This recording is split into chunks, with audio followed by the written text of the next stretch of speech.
We are live with another episode of Comic Talk. It's that show brought to you by the Key where we talk about this week's new comic book releases. For those of you who don't know, new comics come out every Wednesday at your local comic shop. Every Wednesday. DC Comics, Marvel Comics, Image Comics, IDW, Indie Comics, whatever. All the comics come out every Wednesday, and we're here every Thursday. 24 hours of reading is, probably enough to read all the comics that came out this week. That's sarcasm. We try to read as much as we can and talk about everything that came out this week on this show, which is Comic Talk. It's every Thursday, 5 p.m. Pacific, 8 p.m. Eastern. If you're watching us live, you are watching us on youtube.com/The Keeg Show.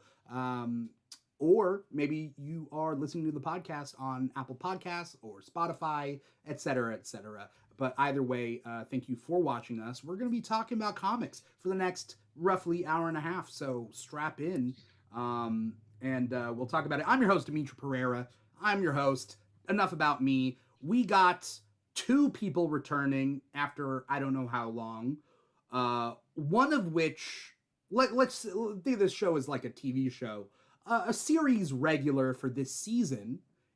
We got Jack, aka the Film Field. You're a series regular, right, Jack? I like to think I'm a series regular, yes. You signed the contract. So. You're not like a guest star or anything. You're like a regular thing. Yeah, I'm here for a decent amount of episodes. Definitely not just two. You're not like one of those SNL cast members that's like on the show, but does like one sketch a night. Exactly. If that, you're not like one of those. So you are a series regular. I'm glad to have you back because I don't think I had you last month. I could be wrong.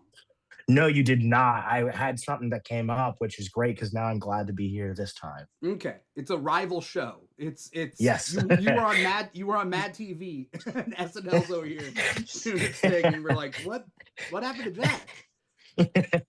Well, I'm glad to be here. I'm excited to talk comics. I mean, comics, you talk comics, so thanks for coming on. Yeah. We also got guest star for this season. Used to be a series regular. I feel like, and I was talking to you guys about Teen Wolf earlier. It's like when a werewolf from season 2 pops back up in season 4. And it's like, where have you been? It's like, I've been eating people on the side. And now I'm on the show. We got Manny, aka Manny Reads Comics. Manny, how you doing, man? Hello.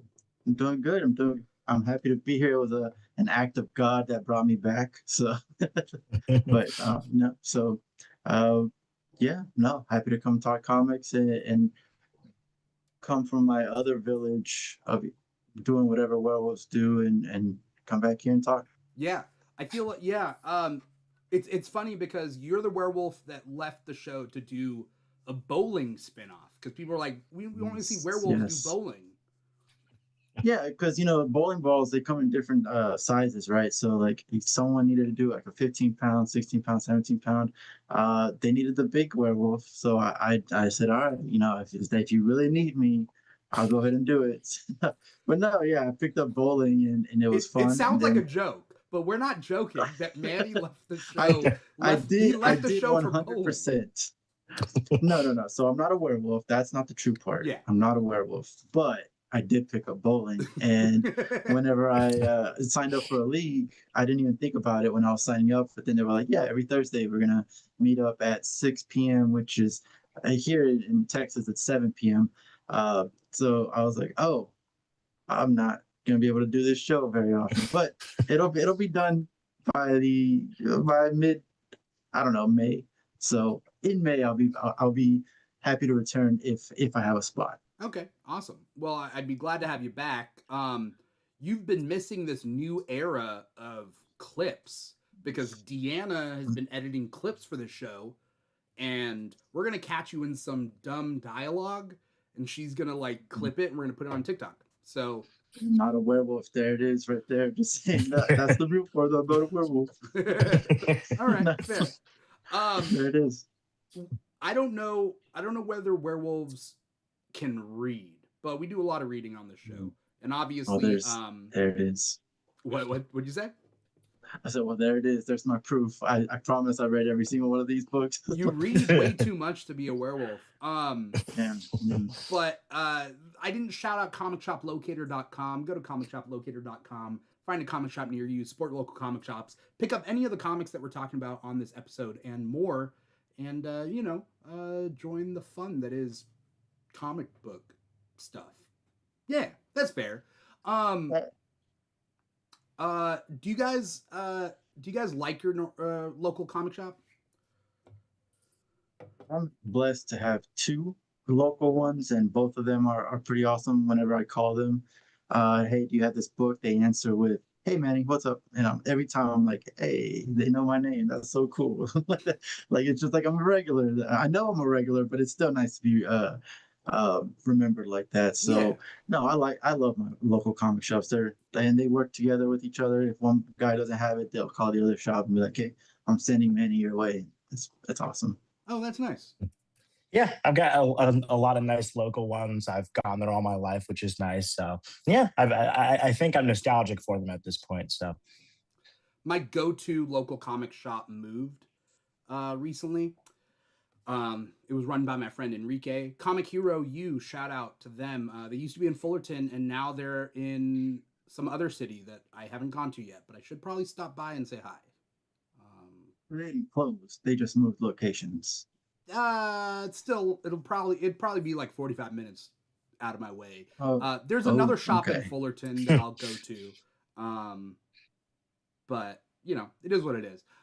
Regardless, I want to know what your guys' reading lists are for this week, because there are a lot of comics that came out this week across DC, Marvel, Image Comics. Viewers out there are going to be surprised how many non-DC and Marvel comics I read this week, because I read a good amount, and I wanted to read more, but I didn't have the time. Does anyone have their reading list? Indeed. yeah, I can go first. Oh, Go for it. Yeah. I had Absolute Batman 16. I had Justice League Unlimited 15, Absolute Martian Manhunter 8, Absolute Wonder Woman 16, Absolute Flash 11, and then Green Lantern 31. I wanted to get to a few more, but that's what I got to. We always aim high. I get it. We do the best we can. We do. All right. Manny, what's your list? And by the way, Jack, if you didn't know, Manny not only has a list, but he has like a 5-point scoring system. Oh, okay. It's like a Okay. 5x5 sort of thing. It's like 5 points for 5 categories per comic. Yeah, so there's 5 categories. They go up to 3 points each to get 3 to points. a total of 15. Right. So if you got a perfect score, you got 15 points. But I have that just so I can be as unbiased as possible, even though the ratings are biased, in my opinion, of course. But I'm trying to be unbiased as possible between my own ratings. So I break it down by 5 categories, and then as I read them, I'm like, all right, so pace, dialogue, emotion, logic, and immersiveness, how in it I was. And then I just do that. But the books that I read, basically almost about the same list. Absolute Batman 16, Absolute Flash 11, Absolute Wonder Woman 16, The Amazing Spider-Man Annual, The Flash 29. I didn't get to, but I wanted to. Justice League 15, Unlimited 15, Lost Fantasy number 7, By Image Miles Comics.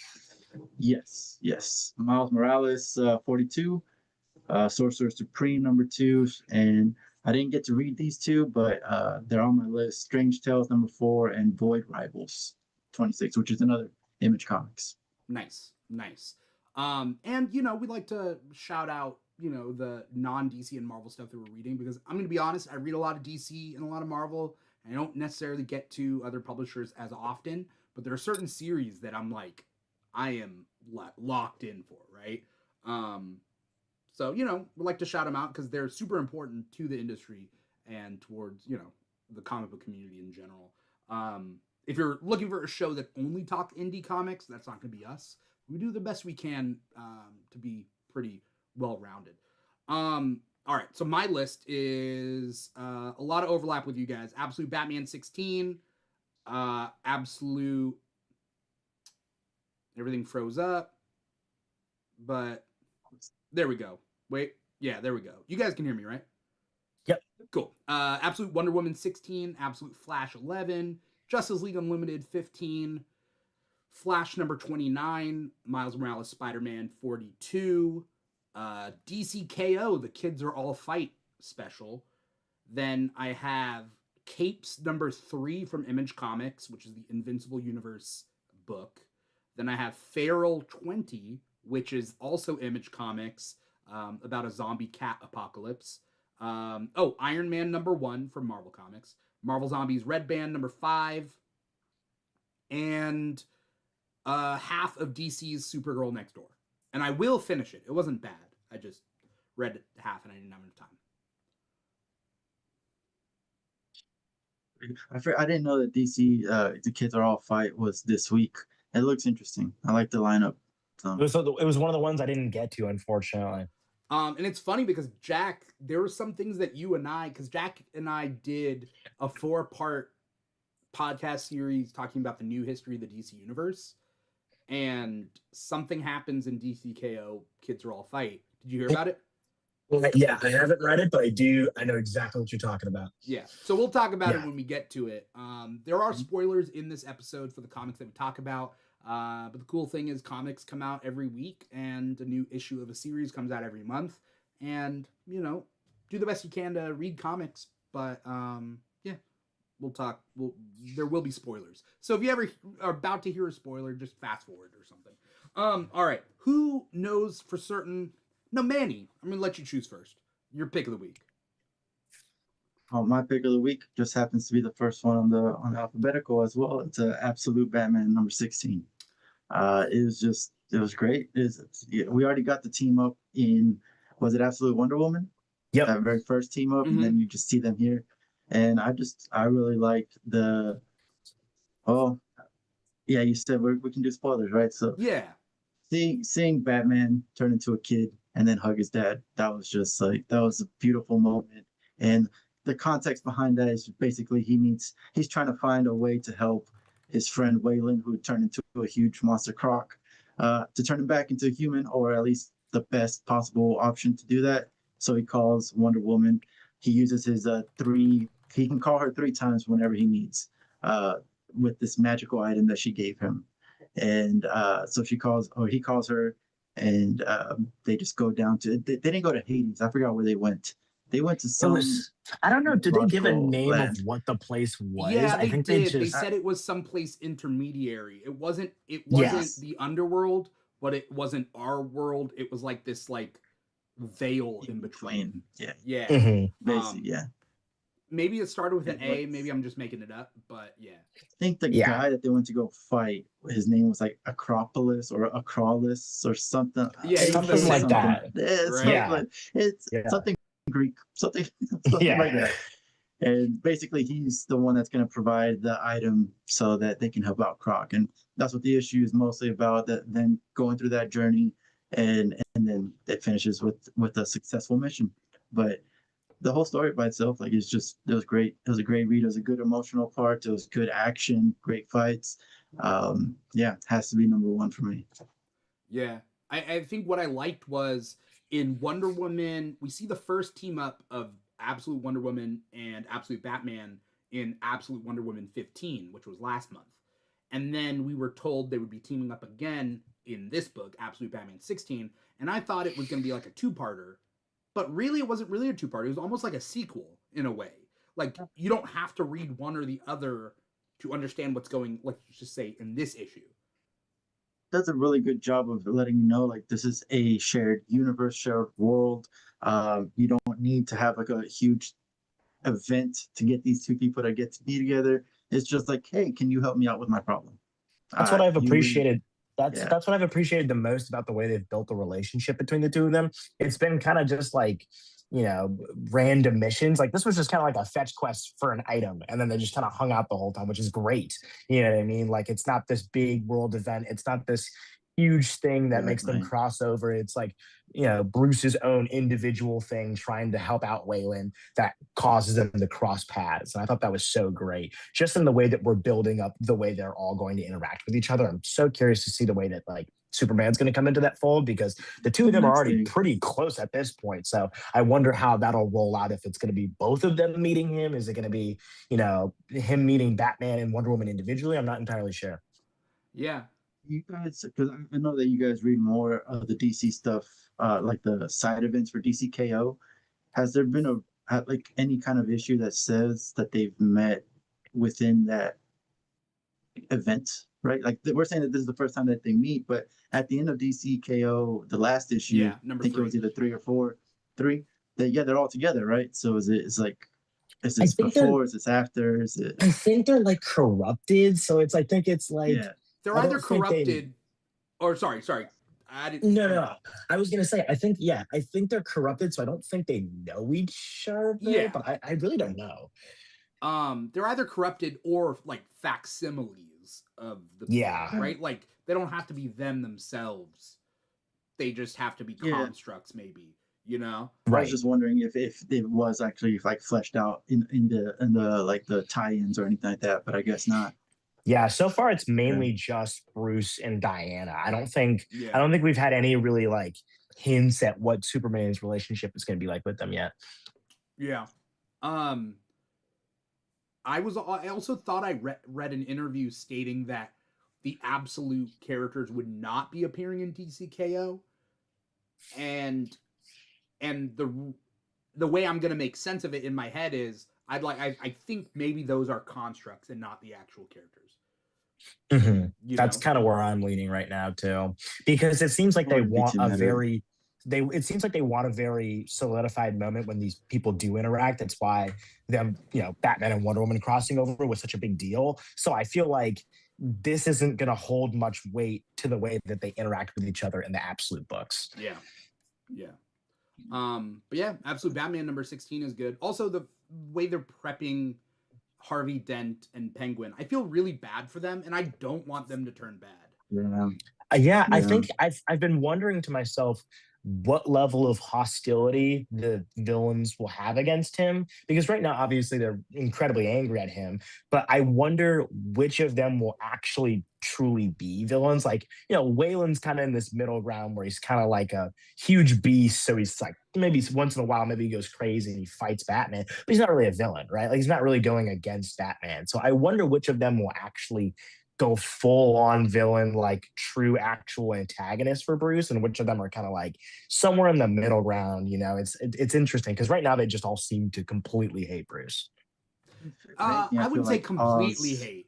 I would say like they're filled with hatred. I'd say they're pissed off. They're pissed off, yeah. But I feel like they're super depressed and angry. Like I feel like it's not the level of anger or the type of anger that turns them into a villain. I think they're just sad, depressed, and disappointed. Yes, 100%. Which is why I'm so curious. What will that look like at the end of this for them? I don't think they're going to go the obvious route. I think everything is, you know what I mean? Like, we're not getting a Smallville Lex Luthor sort of situation where it's like, we used to be best friends and now I'm your enemy. I don't know. Yeah. The only part I disagree is with the Harvey. Like his other side is being kind of like, no, you know what? Screw that. Screw Bruce. Fuck, like he's really pissed, and like I think it'll be hard for you to say like, oh, he's not mad. He's not actually like a bad guy. He's just mad. Because it's really just showing like the duality, right? It's Two-Face. It's always Two-Face. Like it's always going to be good and evil. So if anything, I would assume that Oz is going to try to convince the bad part of Harvey, and I think that's where it's going to lead to the villainy for me. But but that's the obvious, like you said. If it doesn't go the obvious, then yeah. I feel like it's too obvious for Scott Snyder. That's what I'm thinking. That's true. I will say, design-wise, I'm super curious to see what they're going to look like, because we've kind of gotten a look at what Two-Face looks like, which I love that the side of his face is blue. But what's interesting is the way Scott Snyder talked about it is like there's more to Two-Face than what we're seeing. Like he had talked in the past where he was like, it was when they just first got done doing the design, and he's like, I can't wait for people to see it. It's so unique. It's so strange. So it's like there seems to be way more than him just having like a burnt blue face. Like there's going to be more that I'm curious to see. And then with Penguin, I don't know what that's going to look like either. Yeah. He looks like Beak from New X-Men. Yeah, I know what you're talking about. Like with those lips and like beak like It's almost mouth. like black teeth or something. It's like hardened. It's no It's lips. weird. It's very strange. It looks interesting. Yeah. Yeah, I don't know. I don't know what'll happen with them, but They didn't show him in this issue, but what happened to the Riddler again? he's like part cyborg kind of thing, and he's like strapped in, but he's been helping Bruce. Okay. So I don't know if he's gone full villain yet. I don't know I if never it's the got end any game kind of of his villain design. vibes from him. Same. It'll be interesting. I'm not he's sure. a little off though, so we'll see. Yeah. All I'm gonna say is we think of Harvey Dent Two-Face as being split down the middle between good and bad. What if he's split down the middle in another way? You get what I mean? Why does it have to be good and bad?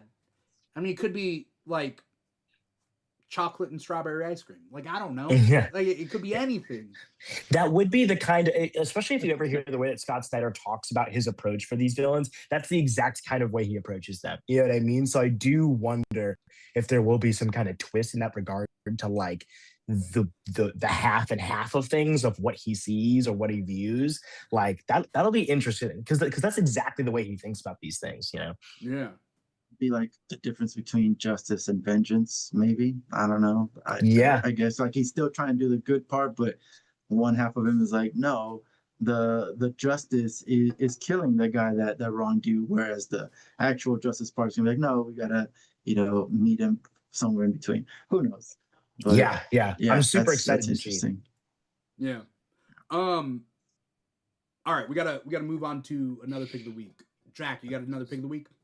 Yeah, my pick would have been Absolute Batman 16, but my second one is Absolute Martian Manhunter 8, which I absolutely love. I mean, we could try to get into it too. I don't have too many crazy thoughts to say about it. I think beautiful art. I love where the story is going. This was mostly John being by himself, trying to drink away his pain, and eventually splitting up from the Martian, which was interesting to see them on their own. John's at home arguing with his wife, and the Martian's like out partying and having like a good time. And it's such beautiful art. And it's like this contrast between the two of them when they're split apart. And the Martian can't stop thinking about John and vice versa. And then ultimately, the Martian gets taken away and kidnapped. We don't know by who. But what ends up happening that's really interesting is that at the very end of this, Absolute Despero shows up, which seems to be their spin on him being a being like Absolute Martian Manhunter. Because he's slightly psychic, right? Yeah, exactly. It seems like he's taking over John, or at least becoming a part of him, because they call him Despero, like specifically. So, like, interesting. It's very, very interesting. So I'm curious to see where that goes. But I mean, this was a great issue. I mean, very beautiful art. I love seeing the contrast of the two of them away from each other and the way that they both went about their lives. It was just very interesting, very slow, but it's my kind of story. I love the way that this has been building up. Because I've only read the first issue, maybe the second of this. And my thing is, like, everybody says great things about this, and I know it's great. I know it. But I've fallen so behind because, like, it seems like such a heady piece of work that I can't read a bunch of heady pieces of work in the 24-hour span that I have before this show, right? So, like, I have to, like, pick and choose. I can read 5 quicker ones or, like, take that time and read this one. Is this something to read, like, to binge or to read one at a time, or... I usually am on the side of binging, but I actually think this is the kind of story where I would take it one issue at a time and really absorb it, because there's a lot going on, not in the sense of like huge plot, all these narrative elements, but more so just in like the layers of what's happening. Like, in a weird way, it's a weird way to compare it, but it feels like an artsy TV show. Like, it feels like that. You know what I mean? It feels like the kind of thing where short amount of episodes and you're really sitting analyzing the episodes. That's what each of these issues feels like to me, in a very good way. So honestly, it's the kind of thing I would go one issue at a time and really just kind of take your time, soaking it all in and just going one after the other, because I think it's worth it that way. I think if you binge it can be nice, but I think you might feel like you went ahead too fast, like you're like, I just finished with all of this. Yeah, exactly. So I'd go one at a time. Okay. All right. Yeah. I haven't read any of it, and my plan was to binge it, but now hearing you say that, I think I'll read it one issue per day, or It's worth it. yeah, Yeah. one per day, one per day. I was about to say maybe one, maybe keep myself at one per month, but I'm not gonna do that. Not yet. That's too hard. Too hard. I'm gonna read at least one per day or something. But yeah, Yeah. I'm looking forward to it. Do you know who the artist is? Unfortunately, I'm blanking on their name, but their art is so beautiful. It's genuinely so beautiful, especially the way they show like the Martians' powers. Like it's constantly these different beautiful, vibrant colors of like oranges, greens, and reds. Like it's so cool. I absolutely love it. There's a point where like it's not really a spoiler, but like there's a point where you'll see an image of Darkseid, and it's just one of the most beautiful like pages I've ever seen. I think Like I've seen it. I think you I've seen it probably online, like have, on the where he's Instagram like or kind of something. crouching or like floating in the air. Like, Yes. yeah, Okay. Yeah. It's exact. Yeah. Okay. Yeah. No. I think that's why I asked, because like I did like that art. And then we were talking about my little point system that I have. This year I've added artists so I can know like the my rating for the art within the book, my rating for the cover art, and this has, because like I haven't done it officially, but I have like kept a lookout in the past years, and I started learning a lot of names. So like I was trying to figure out if I knew who this person was, but Javier yeah. Rodriguez. Is Javier that Rodriguez. yes, Yeah. yes, Javier So He's Rodriguez. what? okay. I was gonna say he's a newer one that has come up more often, and I do like his art The because art's phenomenal. It's yeah. genuinely so good. Like it's crazy. We went over it in our best comics of 2025 episode, but our audience vote for best creative team was this team. It was Dennis Camp and Javier Rodriguez. Yeah. People are loving this. That's all I'll There's say. As a side note about Dennis Camp, there was a point when they had announced all the writers for the new DC books that I got really excited at the idea of Camp doing a Martian or not a Martian Manhunter book, but a Firestorm book. I thought that'd be so cool. Is he? But it turned Or out to no? be no, it's going to be Lemire, which I think is still really good. I think that's going to be Okay. great. Yeah. But I started getting so excited at the idea of Camp doing a Firestorm story. I think he would absolutely nail that. But yeah, I'm very excited for what's to come with DC because I am so in on DC. yeah. Like DC has been running like full speed Would you ahead. say you're all in? What's You're that? all in? Are you all in? I've been all in on DC. Absolutely. Yeah, absolutely. But basically DCKO is gonna wrap up and it's gonna set up for something else. And then we have DC Next Level, which is the next step, and we're gonna shine some spotlight on some of the smaller characters or like the B-level characters that like don't normally always have a book really. So Firestorm is one of them. Batwoman, Barbara Gordon gets her own book. The Legion of Superheroes are coming back. Like I'm very excited for DC Next Level. For the sake of just this portion of the show, I'm gonna just say that my pick of the week is Absolute Wonder Woman 16. And then after that, we're going to talk Absolute Flash 11 so that whoever's tuning in for DCKO or DC Absolute can, stick with it. Or if you're not, just like fast forward and we'll hit another chunk of books. We'll probably do some Marvel stuff after that. And then we'll come back to DCKO stuff. I'm loving Absolute Wonder Woman 16 or Wonder Woman in general, but 16 I love. Is it the art? Yes. Is it the writing? Yes. Is it the characters? Yeah. It's just everything that I want out of a Wonder Woman book because I want Greek mythology in my Wonder Woman. Like I think that it's something very specifically like Wonder Woman and Captain Marvel are the two DC characters that dabble the most in Greek mythology or mythology in general, and it's like that's what I want. So when the Wonder Woman movies didn't really dabble in Greek mythology, I was very disappointed, At the same time, like, what's that? Didn't they go to Greece? I was like, what are you talking about? Didn't they go to Greece or something with Pedro Pascal? They were somewhere. That movie is even less Greek mythology. Yeah, they went to. I think they went to Kandak. I think, but the point being is like, I don't get me started. But it's funny because the first Wonder Woman movie was like, oh yeah, there was the gods were so magnificent, and then they all died. It's like, what? What? You just set up all these cool things, and then you're like, and they're dead. Okay. And you're very right about the fact of like you want so much of that Greek mythology connected to Wonder Woman, because I love the cartoonish elements of Wonder Woman, the invisible jet, all that kind of stuff. There's certain villains that are a bit more kooky and silly, but I like when those aspects of Wonder Woman are layered on the foundation of all the Greek mythology stuff. Like when it's based entirely around all that cool stuff, the stories, all the mythological elements. When that's at the core of it, that's what I want. All the silly stuff I love too, but that should come second to all the cool Greek stuff that comes along with it, because she's the most connected to it of any DC character, really. Yeah. You got that in this book. I was really enjoying like Aphrodite, when she was fighting what's her name? God dang, was it Artemis? It's Artemis. Artemis. Yeah. Thank you. Yeah, Yes. yeah. I was like, I love the designs of the gods. That was Artemis. The gods are very cool looking. Yeah.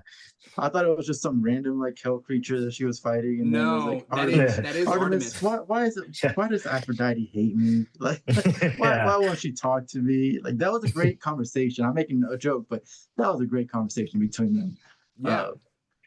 Yeah. What I love about the designs on this though are like, I love it when you can redesign Greek gods and make it like just really work and just be like innovative with it. So like, yeah, because one of my favorite books is Wonder Woman Historia, The Amazons, and so like it's an Eisner Award-winning book. I buy it as presents for everybody.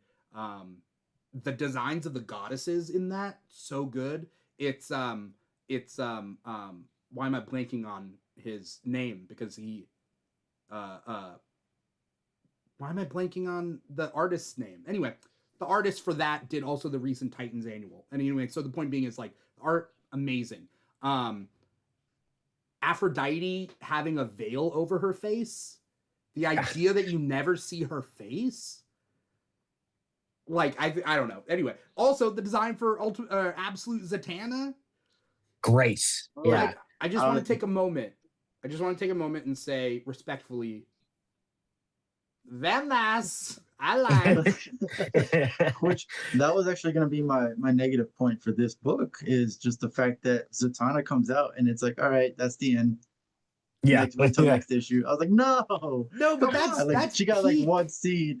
But that's like peak level of like she rolls up and she's like, I'm here and my squad, and the squad poses up. Suicide Squad. That was kind of interesting. Yeah.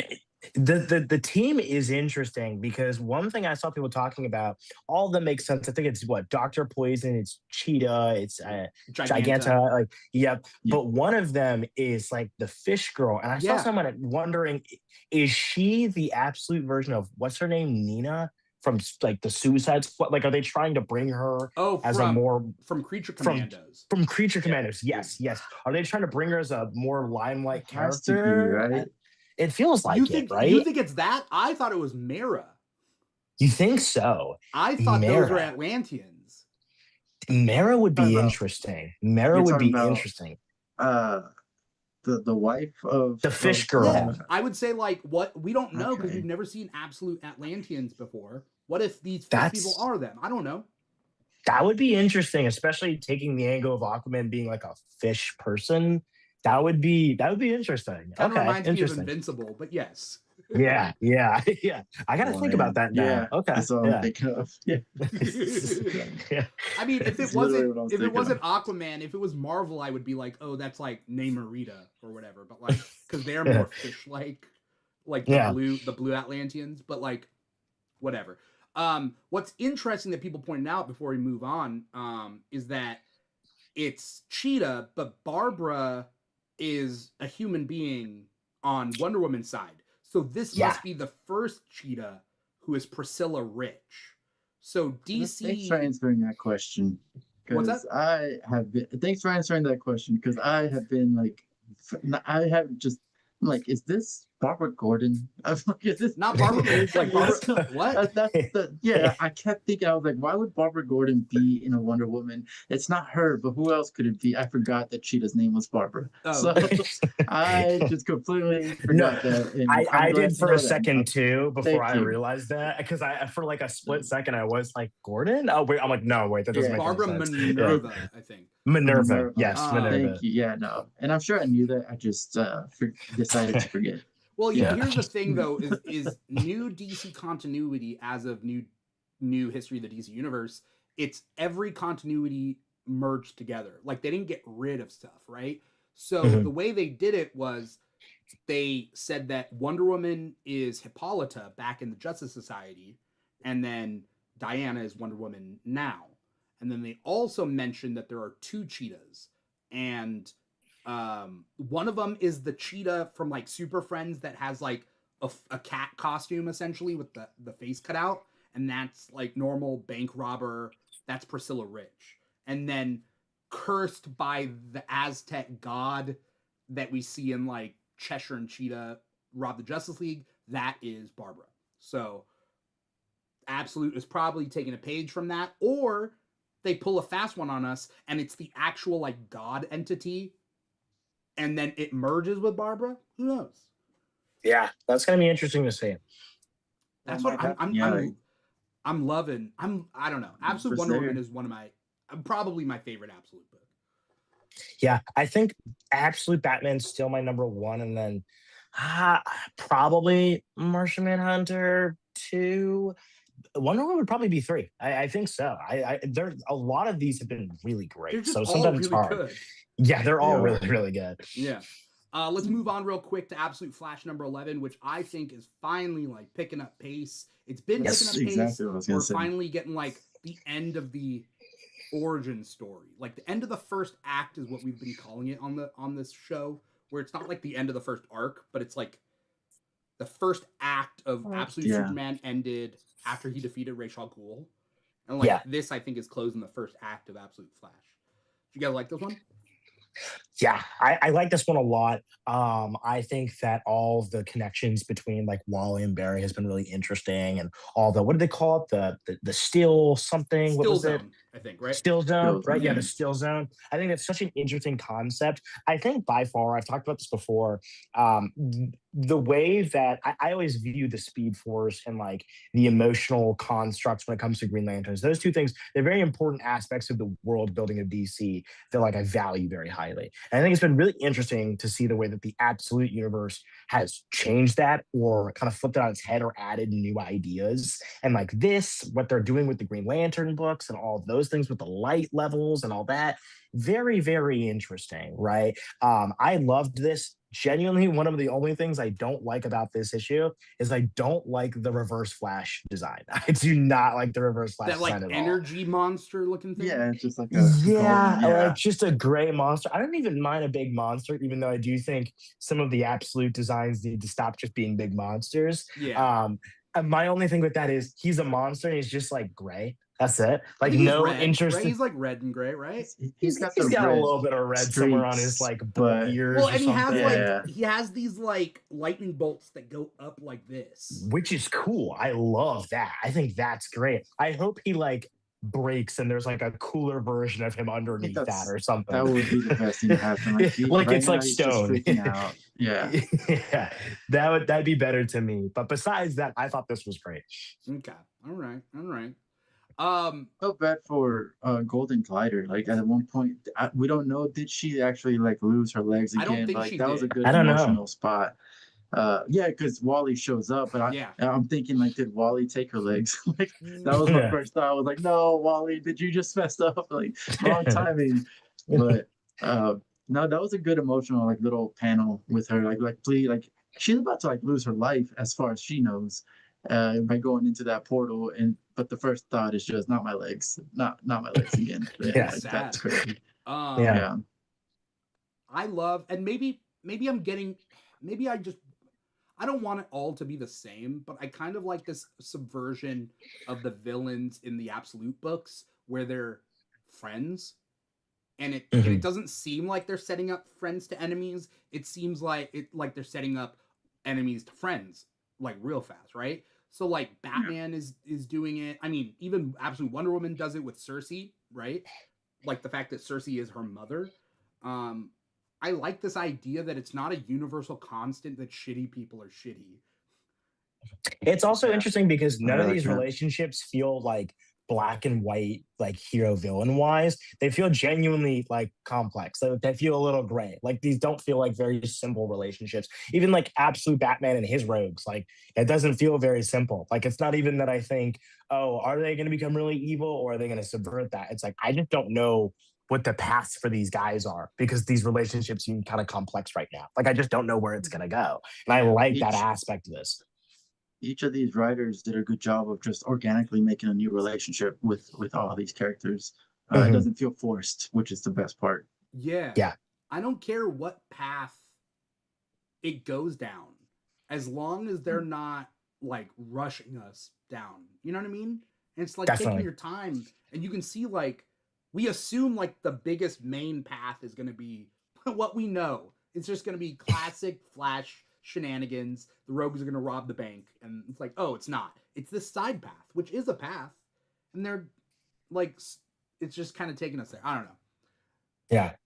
I don't I want to like make this a lot. I don't want to make the absolute books like a religious experience. I'm just saying that like No, it's a breath of fresh air. Like yeah. one of the main things of saying like reading book. I've only been reading comics since like 2011, but in that time period, a little bit over 10 years, what I keep referring back to is like, man, some of these books, they're new issues, they're new stories and stuff, but we've heard this message. We know that Nightwing has friends. You know, like he's not alone. We've heard that time and time again. I've seen this story many times, and I understand that these stories need to be told again and again because we get new fans every year, every day, every someone else reads new comic. Like this is the first comic, right? So I understand why we have to retell stories, but Absolute Universe so far has been that original story. It's not a retelling of anything. So Yeah. I've been that's why I've been enjoying it. Like you said, like it's just original. It's not and nothing is forced. I love it. Yeah. Yeah. And especially I think the world building aspects to this too, because like I'm a big world building guy. I like seeing the way that they tackle these things. I think especially for people like us who are actively reading these things and aren't like first timers, I think the fun of stuff like this is that you wonder how these concepts are going to be reintroduced. You're wondering like how are these characters going to be introduced in these stories? Like it was always like, what is Joker going to be in Absolute Batman? What's that angle going to exactly be? How are they introducing that? When Yeah. it comes to anything with Wonder Woman and the relationships with those characters. Like that's always been the interesting thing to me, especially when it comes to Batman of like, oh, they're introducing this rogue. Well, what's that gonna be like? What's the twist? Is there not a twist? Is there something really simple here? Just those expectations and wondering who's added into the story next and in what capacity, what the world building aspect of that looks like the little hints we're getting towards things. That's also just so much fun and seeing the way that those stories start to blossom. Yeah. Let's shift gears. Let's hop over to another universe. Let's do some Marvel books before we come back and do some DC KO tie-ins, and then we can hopefully hit everything else. But we do got to go through everything, fairly quickly. How was the Spider-Man annual, the Amazing Spider-Man annual? Manny read that one, right? I liked it. It was two different stories. The second story, I feel like it was unnecessary. It kind of went into how, if you're reading the Spider-Man book, you know that Hobgoblin is working together with this other group to try to take down Norman, and this kind of goes into a backstory of how they met up to work together. And it just kind of seems like, oh, well, we already know they're working together, so didn't really need like this didn't really shed any new knowledge. But the first story, which what you see in the cover with Rapid and Spider-Man, is written by Saladin Ahmed, and I love him as a writer. Yeah. That was a great story. That was just a quick piece with Spider-Man and Rapid. Rapid is kind of just like he has not said, "Hey, I'm going to be a full-time superhero." He's telling Spider-Man, he's like, "I got a job. I got a wife and kid that need to be fed. I need to pay my bills. Rent is due. My back hurts. My like." He just starts going to like a list of things like, "I don't Yeah. know how to do this," and that's I'm not trying to be a full-time hero. And then as they're talking about this, Screwball, which I only know her from the games. Yeah. I've never actually read her in the book, but Screwball comes in and she does her little challenges. They make fun of Rapid as a sidekick, and throughout it all, it's just a lesson learned that you need to, like, he feels bad because like his powers are getting wonky, and the only figure out it's wonky because he's not sleeping, he's not getting full 8 hour rest, he's not drinking water, he's being too much, he's being put under stress, and that's it. And like it took Spider-Man to be like, hey, let me activate dad mode real quick. Are you drinking water? You look tired. But they also learn like a pretty good lesson of if you see something that's going on around you and you have the power to help, uh do it, run in there. So like he's struggling to save all these people, and Screwball's laughing and like saying like, look how much he struggles. And then Spider-Man comes in and he says, yeah, look how much he's struggling, he's just like you, he's a father, he's trying to make every day count, and yet he's still here trying to save your life. He could be at home sleeping right now, but he's here trying to save you. Instead of laughing at him, how about you help? And then you see a couple of civilians come in, and it's just a feel good story of Rapid becoming a hero. We don't know if he's gonna be full time though yet. That's fair. Okay. Um, It's a great story. I didn't get to read this one. I am reading the mainline Absolute Spider-Man, but I didn't get to read this one, so I will end up reading this one. It's an annual. I don't think it's like something that you need to read. But if you, it's a core Spider-Man story, core character. But it's not anything. If you're following the main storyline, you're not missing anything. It's an annual story. Okay, cool.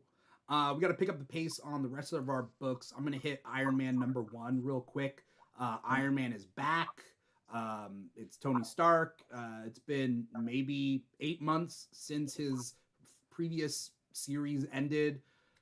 Is this a solid issue? Yes. Is it innovative as far as like reinventing the character? No. It's taking it back to basics. Tony Stark, Pepper Potts, AIM is involved, Advanced Idea Mechanics, and Madame Mask is leading AIM, and Madame Mask is trying to kidnap scientists, get them to create their own like Iron Man suits to find essentially the next Tony Stark.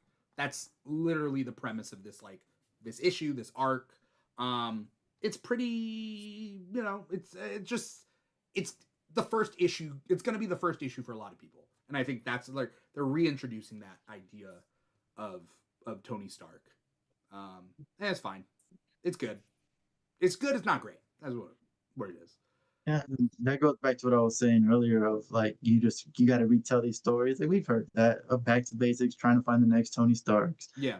All that. It's just someone else is loving it, I'm sure. Yeah. And I mean, that also comes back to me reading comics for decades, right? Like, sure, but the kids nowadays, they're gonna pick it up and they're not gonna know it's a repeat or like kind of like a soft reboot or whatever. They're gonna they're gonna be in it, and that's cool. Also, if you're a fan of like Agents of S.H.I.E.L.D., the TV show, Melinda May is essentially like a side character in this, and she is there to like be Tony Stark's handler essentially, and keep him on like the straight and narrow, I guess. I don't know, it's fine. I also read Marvel Zombies Red Band #5, which finishes off the Marvel Zombies, this new Marvel Zombies story. I think I appreciate this series better because somebody said this was essentially Marvel Zombies' life story, where they were going through different decades of. Fantastic Four did it, Spider-Man did it. This did it by essentially going through comic storylines decade at a time. Like every issue was like a new decade of whatever happened in Marvel. So it ends with Null invading the Earth, and he's kind of responsible for the zombies. Honestly, it ties up really quickly, and they literally have a Deus Ex Machina, like, except it's not a god, it's a goddess from the machine, and she fixes things, and yay, problem solved. It is what it is. Did you guys read any more? You got quick takes on Miles Morales Spider-Man 42? Well, before I get in, did you read that, Jack? Miles Morales, I did not. No. Well, before I get into it, It has it been a thing that Miles Morales it ends at 42 every single I time. just every looked it series? up. Yeah, it does. Last series ended at 42 for Jackie Robinson. Cool, I guess. This one ended at 42, and it's like, is this on?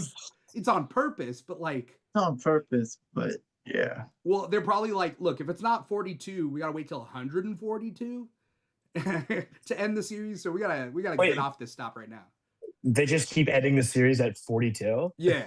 Interesting. Which is kind of cool because of the whole 42 universe thing, but I don't know. I prefer to have my numbering just keep going up. Like, it's fine. Yeah. Yeah. We can't talk about this too much, so if you got quick thoughts, and then we'll move on. It was good. Rabble was introduced in the beginning of this series, and I didn't know she was going to be an overarching villain, but it ends with her, and she just refuses to be rehabilitated. So it's kind of an annoying ending, but she basically disappears in the rubble. The Rabble disappears in the rubble. Yeah. There you go. That's the summary of this book. Yeah. My quick take is I've loved this run by Cody Ziegler. I did not like these last arc or two. I think Cody is probably focusing on some other series right now, and I think it just got kind of wrapped up and it was it. So it's not necessarily my favorite, but I love Cody on this book. He's been writing it for 4 years, not 40 years, 4 years. And it was cool, but it just kind of ends. Set up a lot of things. He set up Shift becoming his own character. Yeah. The whole will they, won't they between Miles and Miss Marvel. He set up a couple other things, but I guess he just didn't have the time to finish it. I know he's going to start the next series of Miles Morales, which is on an online comic. So he's still going to continue his story, but it's not going to be this series. Yeah, because they have big plans for Spider-Man coming up. So especially probably with the movie coming out, right? Movie comes out in a couple months, so keep that in mind. Real quick, sentence by sentence. I mean, let's just finish the Marvel that we have on this list. Sorcerer Supreme #2. I read #1. It was cool. I just didn't get to read #2. You got a quick thought, Manny? Yeah, it was all right. It's her versus the whole book was just her versus Wanda versus Agatha. So if you saw WandaVision season 2, you saw this book. Cool. No, it was just a fight between them and what that means for the Sorcerer Supreme title, but nothing defining in that issue. Okay.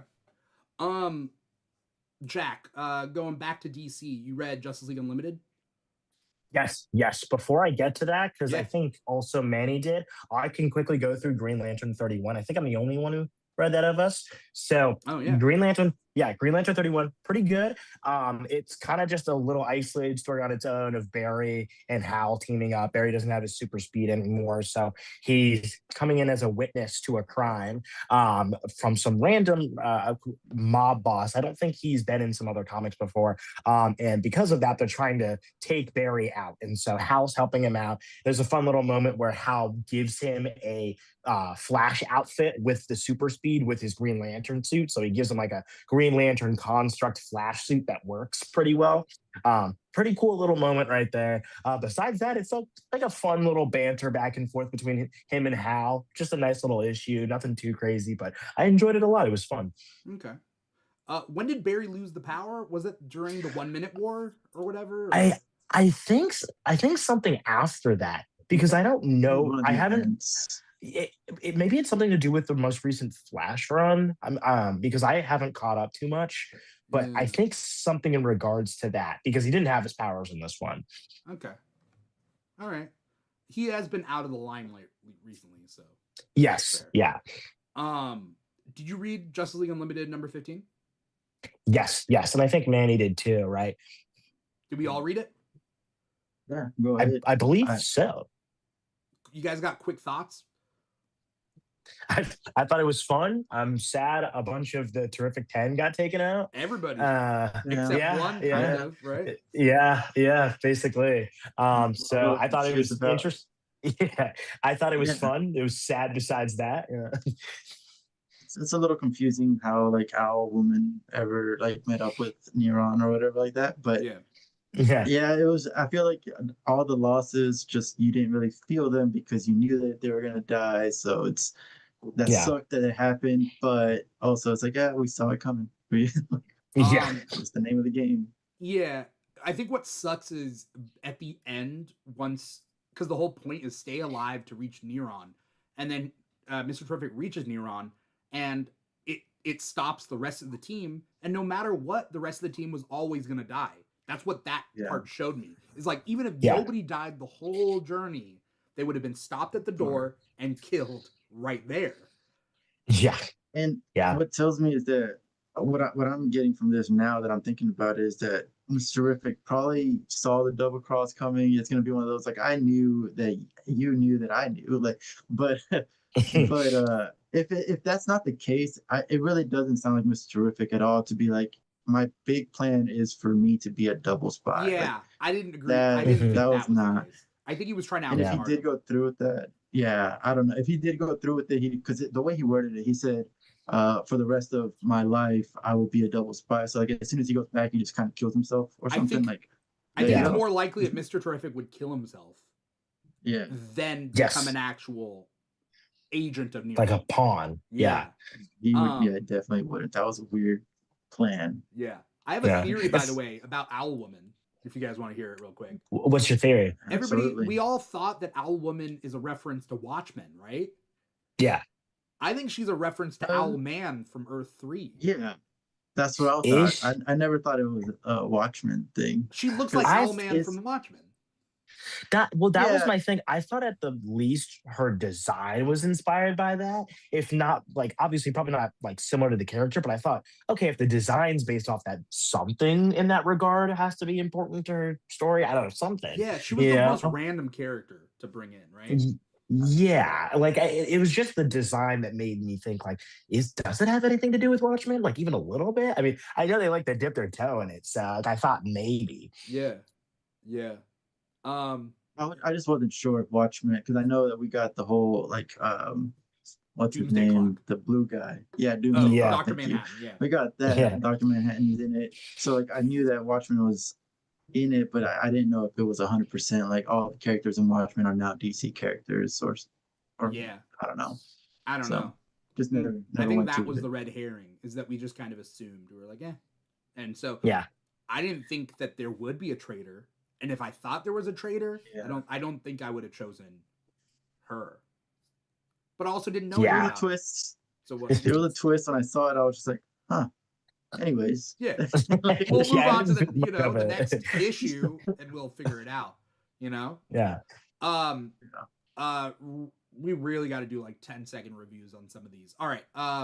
Still sticking with DCKO. Flash 29. I think I was the only person to read this one out of us three.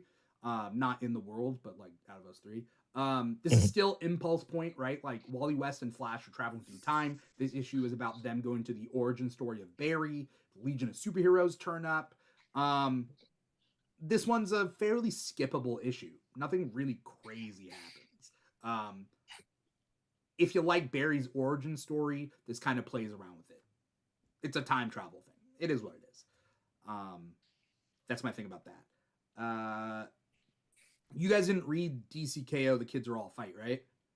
No, but I know a bit about what we're about to talk about here. Yeah. There's two generations of kid heroes in this. So there's the younger kids, which are like Quiz Kid, Cheshire Cat, Fair Play, those kids. And then Jonathan Kent is responsible for like babysitting them essentially while the world is coming to an end. But they go off to like Granny Goodness, like kidnaps them, and there's this whole thing. Because Fair Play's origin story is linked with Granny Goodness. But then Jonathan Kent drops in, he brings Cassandra Cain, and at the end, Static shows up. Yep. And something that we had talked about on the New History of the DC Universe is they're merging Milestone back in with DC. But those Milestone characters have been not present. So there's a reason, and that's something we're going to find out in February when we get the milestone incident. It's called the New History of the DC Universe milestone incident or something like that. It's something like that. Yes. Yeah. Or the Dakota incident, something like that, right? So, yes, something along those lines, but I know exactly. It's like going to be a one shot, and it's going to tell us what's been going on with the milestone characters that we haven't seen them. And these characters also didn't know Static, even though technically Static should have been part of the Teen Titans at some point because he was, right? So I guess it has to be, because especially like we talked about with the whole everything's canon now. Maybe it's just one of those little blips in time where they don't remember this thing or whatever. Maybe because I mean there's a point in time where like everybody was on the Titans for a while. Yeah. Especially post 52, not New 52, but 52. So yeah. Okay. You know, it is what it is. It's a cute book. If you like these characters, it's fine. But it leads us into the new Titans run, where I think they're they're renaming the title New Titans. So the adult Titans are gonna like transfer it over to the kid Titans. So interesting, which is already interesting because there was a point where we did have two separate Titans teams already, where it was the adults during Rebirth, right? It was like the Titans with Wally and all of them, but then it was the Teen Titans. So it's like, I love is the new Titan. I do too, but is this a third designation where it's like that's what I'm saying. That's Titans is weird. the oldest of the old, Teen Titans is like who we've come to know for a while, then the new Titans is the youngest of them? I don't know. We'll see. I'm excited. Yeah. Either way, I'm excited. So, I think it's gonna be fun, yeah. Yeah. And then I mean, last but not least for DC, DC's Supergirl Next Door. It's their Valentine's Day anthology. I only read the first couple stories, and they're cute, and I like anthology books, the holiday ones, and yeah, that's all I gotta say about that.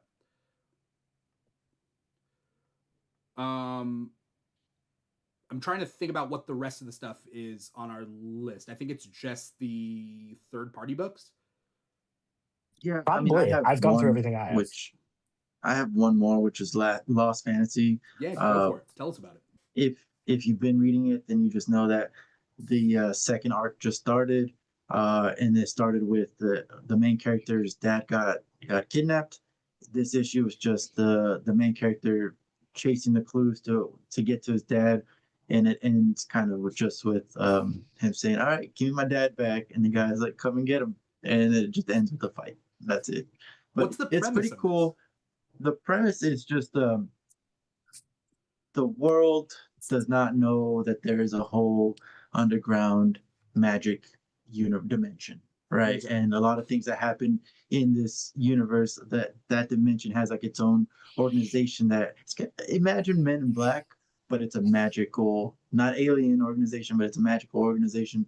And the main public doesn't know about it, but like all the world leaders do. So like the main character, like if he shows up to the White House or any kind of like prime minister's house or anything like that, like it'll be like, "Oh, what are you doing here? What's happening? What's wrong with the world now?" Right?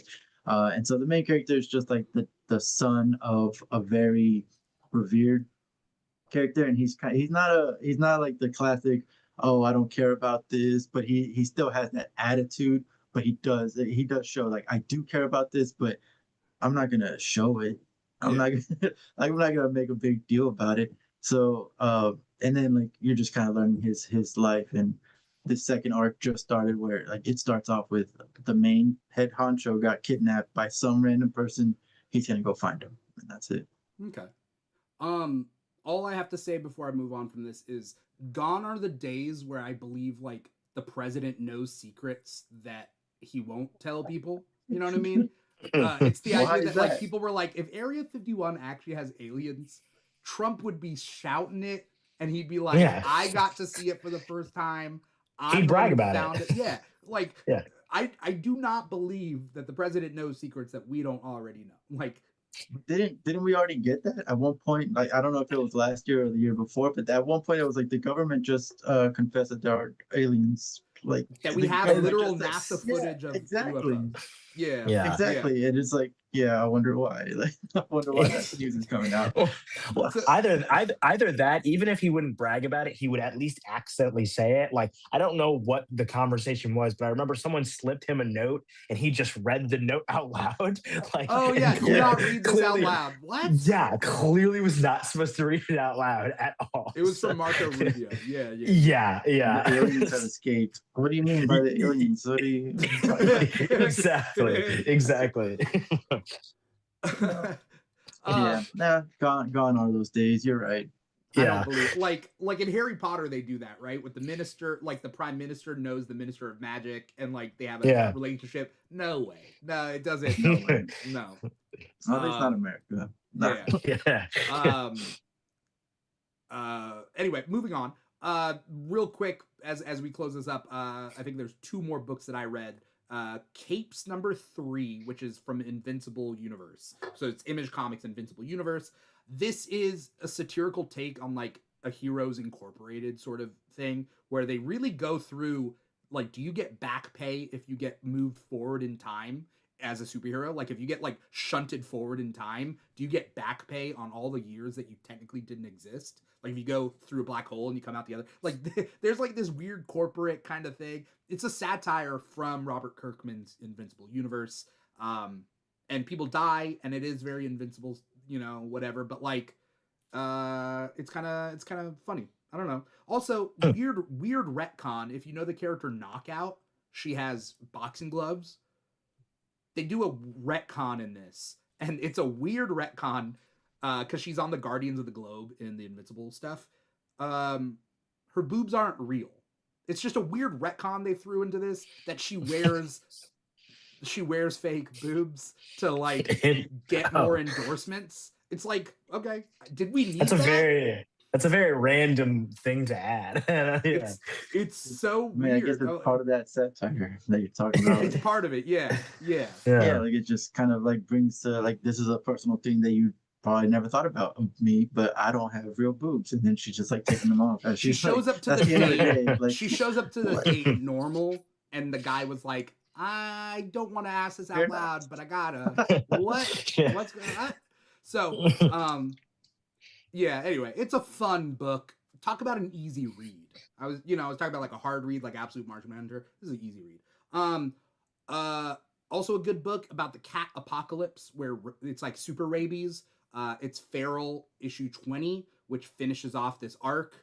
Some people die, some people get ripped apart. It's like very Disney-fied, but also violent. So that's Feral number 20. Also really good. Yeah, I'll have to check it out. It got to 20 because I did read like the first 3 issues, and I guess it just wasn't for me. Because I read them and I was like, yeah, I can see where it's good and stuff, but meh. And then I just put it aside, and I thought it was probably going to be like 6 issues total. I thought it was also, yeah. But I think they're treating it more like Walking Dead. So if you like Dog, not Dog Day. What was the big one? It was why am I blanking? The dog one.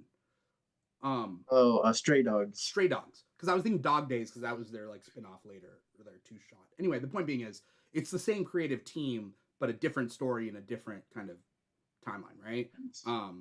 And the animals talk. It's very Aristocats in a zombie apocalypse that only affects mammals because it's rabies. So interesting. Yeah. Anyway, that's Feral for you, and I think that's all of my list. That's pretty much it for the show. Then we went through everything. Thank you guys so much for coming on, taking time out of your Thursday night. I know you guys are in different time zones than I am, but taking time out of your Thursday night to be here on the show. Before we get going, Manny, I don't know when I'm going to see you next, but it's been great having you on, having you guest star. It's one of those episodes where like you start with your back to the audience and you're like, did someone say Manny? And you turn around and people are like, what? Turn around, fast zoom to the face. Yeah. Manny, if I don't see you in the next however many months, tell us, where can we find you? What do you got coming up? Anything you want to plug? You can definitely find me on Instagram or TikTok as Manny Reads Comics. I don't really post on TikTok, but on Instagram I've been posting a lot of just like quick panel recaps of the books I've been reading, just kind of like the main summary of it, and with a couple of music, whatever in the background. It's been nice, it's been fun. But that's what I do on there, and tell you what books I'm gonna read for the week as well. But so if you're interested in that, go check it out. You do great work, Manny, and I miss you. So, thank you. Yay and Boo. Just a couple months. That's Okay. it. All That's right. You literally you're going on Gotta- your side quest. That's like Yeah, literally gotta you get left the the show gotta to go get on the a bowling bowling arm in side there. quest. Absolutely. And then I bowl, a different way. I don't do the classic, the 3-finger. I only do 2-finger, no thumb, and people hate me for it. So it's We don't have I do enough 2 time for me to fingers, make but I'm jokes bad about at this, it. but okay. Jack, what were you saying? I said I do 2-finger, but I'm bad at it. So Look, we're already over time. I can't go off topic with the jokes on your So what guys' kind of ball do you use? you guys' finger placement. Look, whatever works for you guys use as many or as little fingers as you want. It works. Right, You know? right. As long as everybody is safe, Of course, of you course. know. Jack, where can we find you? What do you got coming up? Yeah, you guys can find me Film Field, TikTok, YouTube. I've got a lot of videos coming up about Jeff Johns' Green Lantern. People have asked me to start talking about that a little bit more. So yeah, be on the lookout for that. I'm always posting on TikTok. Awesome. For anyone who wants to follow me personally, you can follow me on Instagram at This Is Dimithri. I will be on an episode of Trivial Pursuit at the end of April. So if you want to follow me for, my game show stuff that I'm on or podcasts that I do or whatever, that's me personally. But generally speaking, follow the Keeg. The Keeg is the big old umbrella that has Comic Talk. It has our other podcasts. If you follow the Keeg, at the Keeg Show, TikTok and Instagram are 2 biggest social media platforms. TikTok and Instagram. We're also on Blue Sky and Threads and Facebook and all of that, including patreon.com/the Keeg Show. We just did an Patreon exclusive drunk episode. So anyone who subscribes to a tier on Patreon can kind of watch that in retrospect. I think the link is still there. And you could listen to us talk comics and get drunk a little bit. It was a rough afternoon because we did a morning. I drank at 10 a.m. in the morning. What am I doing? So patreon.com/the Keeg Show if you want to do that. And we'll do more episodes like that. Really trying to push that Patreon and, give back to the show. But if you want to give back to your community, comicshoplocator.com, find a comic shop near you, support your local comic shops, and support your local public libraries. Both of them do, amazing work in different ways. Both of them most likely have comics. So, support your libraries and comic shops. This is Comic Talk. It's every Thursday at 5 p.m. Pacific, 8 p.m. Eastern on youtube.com/The Keeg Show. We're also on all your favorite podcast platforms, Spotify, Apple Podcasts, SoundCloud, iHeartRadio, Audible, Amazon Music, etc., etc. We're on all of that. If you like us, follow, subscribe, comment, write a review, let us know you're out there. It's always nice to do that. Watch past episodes, review us. We had a Best Comics of 2025 episode that we did a couple weeks ago. If you want to know what to read. That's pretty much it. Follow Manny, follow Jack. 2 great guys that do great work. So, thank you guys. That's pretty much it. Yeah. Once again, I'm your host, Dimithri Perera, and this has been another episode of Comic Talk for the week of January 29th, 2026. See you guys next week. Yes.